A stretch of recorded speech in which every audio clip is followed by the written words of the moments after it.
Hello दोस्तों, सभी farm भाइयों को नमस्कार। तो कैसे हैं आप लोग? मैं आशा करूंगा, उम्मीद करूंगा जहां भी होंगे स्वस्थ होंगे, मस्त होंगे। मैं मनोज यादव बिहार से। तो आज देख सकते हैं हमारा पोल्ट्री फार्म जो है बिल्कुल खाली हुआ पड़ा है। मैं तैयारी कर रखा हूँ बिल्कुल सफाई करके। अब जो है भूसी और पेपर डालना रह गया है, पर ये सूखने को छोड़ा गया और सूखता रहे, ताकि अभी बच्चे नहीं आ रहे हैं। क्योंकि अभी चूजा का रेट जो है थोड़ा ऊपर गया है, इसलिए जो है थोड़ा विचार बन रहा है, ताकि देखा जाए। क्योंकि मुर्गे में रेट का कोई गारंटी नहीं रहता है। अभी देखिए, अभी रेट चढ़ा हुआ था, फिर रेट कटना शुरू हो गया।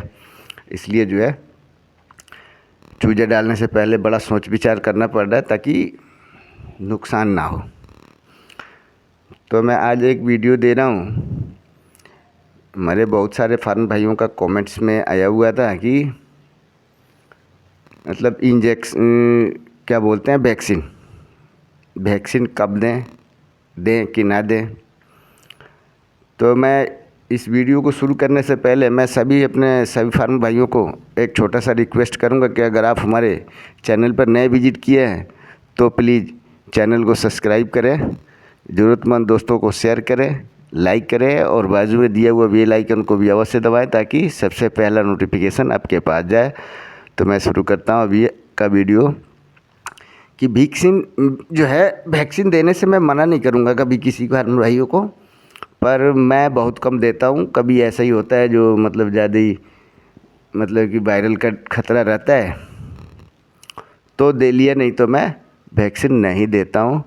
क्योंकि देखता हूँ मैं, वैक्सीन देने से भी नहीं देने से भी बात एक ही होता है। तो मैं ये नहीं कहूँगा कि आप वैक्सीन दो, और ये भी नहीं कहूँगा कि मत दो। आपको अच्छा लगता है आप वैक्सीन दो, कोई बात नहीं, कोई ज़्यादा का खर्चा नहीं है। पर वैक्सीन देने के बाद भी मैनेजमेंट आपको वही रखना पड़ेगा। क्योंकि मैनेजमेंट में अगर आप कमी करते हैं तो फिर वैक्सीन देने से कोई फ़ायदा नहीं है। बीमारी जो आना है वो आता ही है। तो इसलिए मैं सभी दोस्तों से ये रिक्वेस्ट करूंगा कि अगर आप वैक्सीन करते हैं तो वैक्सीन करने से कम 12 घंटा पहले और 12 घंटा बाद कोई दूसरा मेडिसिन नहीं होना चाहिए। वैक्सीन देने से 12 घंटा पहले सादा पानी, और वैक्सीन देने के बाद भी सादा पानी 12 घंटे तक। उसके बाद आप अगर वैक्सीन दिए हैं तो उसके 12 घंटे बाद चूजे को मल्टीविटामिन ज़रूर दें। कम से कम 2 दिन का या 3 दिन का डोज बनाकर मल्टीविटामिन ज़रूर पिलाएं वैक्सीन के 12 घंटे के बाद। क्योंकि वैक्सीन देने के बाद मुर्गों में जो है, वैक्सीन में बहुत काफ़ी गर्मी होता है। पर्दा बंद ना करें, पर्दा बिल्कुल खोल के रखें अगर वैक्सीन देते हैं तो। और ज़्यादा करके अच्छे मौसम में दें, जब मौसम ठंडा हो उस टाइम दें, शाम को दें, और 2 घंटे के आसपास में वैक्सीन दे दें। लगभग 2 घंटे, इससे ज़्यादा देर तक वैक्सीन का डोज ना बनाए। पानी उतना ही दें, दूध में देते हैं या जैसे भी, मतलब उतना ही दें कि 2 घंटे के लगभग में पी जाए। उसके बाद सादा पानी डाल दें, क्योंकि उसमें बहुत काफ़ी गर्मी होता है। और उसके बाद मुर्गा जो है स्टेज में आ जाता है।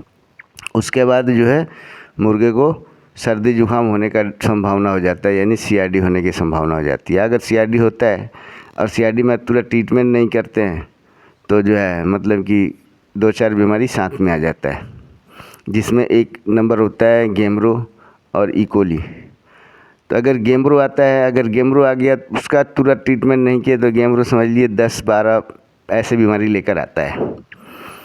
तो वैक्सीन देने के बाद भी सावधानी बहुत काफ़ी बरतना होगा हमें। क्योंकि एक नंबर सावधानी कि हमें जो है 12 घंटे, वैक्सीन देने से 12 घंटे आगे पीछे कोई दूसरा मेडिसिन नहीं होना चाहिए। और 12 घंटे के बाद, वैक्सीन देने के 12 घंटे के बाद हमें मल्टीविटामिन अवश्य देना चाहिए। हालांकि ई केयर सी भी हो तो एक टाइम ई केयर सी भी दें या मल्टीविटामिन दें, जिसमें बहुत सारी विटामिन मिलकर आता है। मल्टीविटामिन अच्छा मल्टीविटामिन हो, 2 से 3 डोज जरूर दें।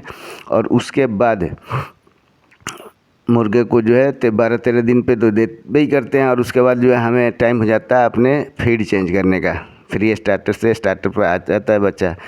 तो मल्टीविटामिन एक समय दें, और दूसरे समय रात के समय में शाम के पानी में जो है मुर्गे को किडनी और लीवर ज़रूर दें। किडनी लीवर बहुत ज़रूरी है, ताकि जो वैक्सीन देते हैं ना, ये काफ़ी गर्मी करता है तो पेट की डाइजेशन को भी ख़राब करता है। तो इसलिए जो है हमें शाम के पानी में जो है किडनी और लीवर ये दोनों मिक्स करके 70 से 80 ml किडनी और उतना ही लीवर मिक्स करके और 3 दिन 4 दिन का डोज ज़रूर दें, क्योंकि दाना भी चेंज होता है। उस टाइम दाना ज़्यादा ले लेता है, दाना अलग होता है, वो छोटा दाना होता है, बड़ा दाना पा जाता है मुर्गा, तो डाइजेशन ख़राब ना हो। और दूसरे टाइम पे जो आपको मल्टीविटामिन देना ही, क्योंकि वैक्सीन दिया है तो इसमें जो है बच्चा बराबर हो जाता है और ठीक हो जाता है। फिर उसके बाद जो है आप एक नंबर और ध्यान रखना है कि मुर्गे को हर 10वां दिन बाद, यानी हर 10वें दिन 11वां दिन पे आप नीला तोता, जिसको तूतिया भी बोलते हैं, नीला तोता ज़रूर देते रहें। साइज़ के हिसाब से, जैसा साइज़ है उस हिसाब से देते रहें। छोटा साइज़ है तो कम दें, थोड़ा बड़ा साइज़ हो गया तो बढ़ा कर दें। यानी कि छोटे साइज़ में जो है 10 से 12 ग्राम 1000 बच्चों पे दें, ज़्यादा से ज़्यादा 15 ग्राम, और गुड़ में ऐड करके दें। हर 10वां 11वां दिन बाद जो है आप, मतलब 10वां 11वां दिन में अगर आप नीला तोता देते हैं तो एक नंबर बात तो ये है कि मुर्गे को जो है 2-3 बीमारी आने की संभावना नहीं रहता है, जैसे सर्दी जुकाम, CRD, ई कोली, पेट की समस्या जो है बहुत सारा दूर रखता है। इसलिए हर 10वां 11वां दिन में जो है आप नीला तोता का डोज बना कर रखें। मतलब कि कोई सा भी दवाई देते हैं, जैसे सुबह देते हैं, शाम को देते हैं, ठीक है, दोपहर में आप इसको दे दीजिए। दोपहर में 2 घंटे के पानी में आप नीला तोता अवश्य दें। हर 10 दिन 12 दिन पे ये डोज बना कर रखें, ताकि ये कई बीमारियों को दूर करके रखता है। उसके बाद अगर CRD हो भी जाता है, जैसे मुर्गा स्टेज में जाता है तो सर्दी जुकाम की संभावना रहता है, तो इसमें जो है आप एकदम से पोल्मो बूस्ट आता है, एक सिरप, कफ सिरप है पोल्मो बूस्ट, वो ले आएँ और उसमें जो है एंटीबायोटिक कोई पाउडर लगाएं, जैसे न्यूडोक्स है, उसके हिसाब से डोज के हिसाब से मिक्स करके आप दे दें। आप लीवर टॉनिक या इसको जो जिसका डोज पूरा होता है एक रोक दें, मल्टीविटामिन या इसमें से कोई सा भी एक रोक कर, और जो है CRD वाला जो है मेडिसिन चालू रखना पड़ेगा उसी टाइम। क्योंकि अगर हम ये देखते हैं कि वैक्सीन दिए हैं तो इसके साथ जो है हमें मल्टीविटामिन ज़रूरी है, ये भी दें, फिर जो है लीवर किडनी भी देना ज़रूरी है, इधर जो है बच्चा जुकाम में है, तो इसमें से कोई सा भी एक हटा करके रोकना पड़ेगा और जो है मतलब CRD की मेडिसिन तुरंत चालू कर दें।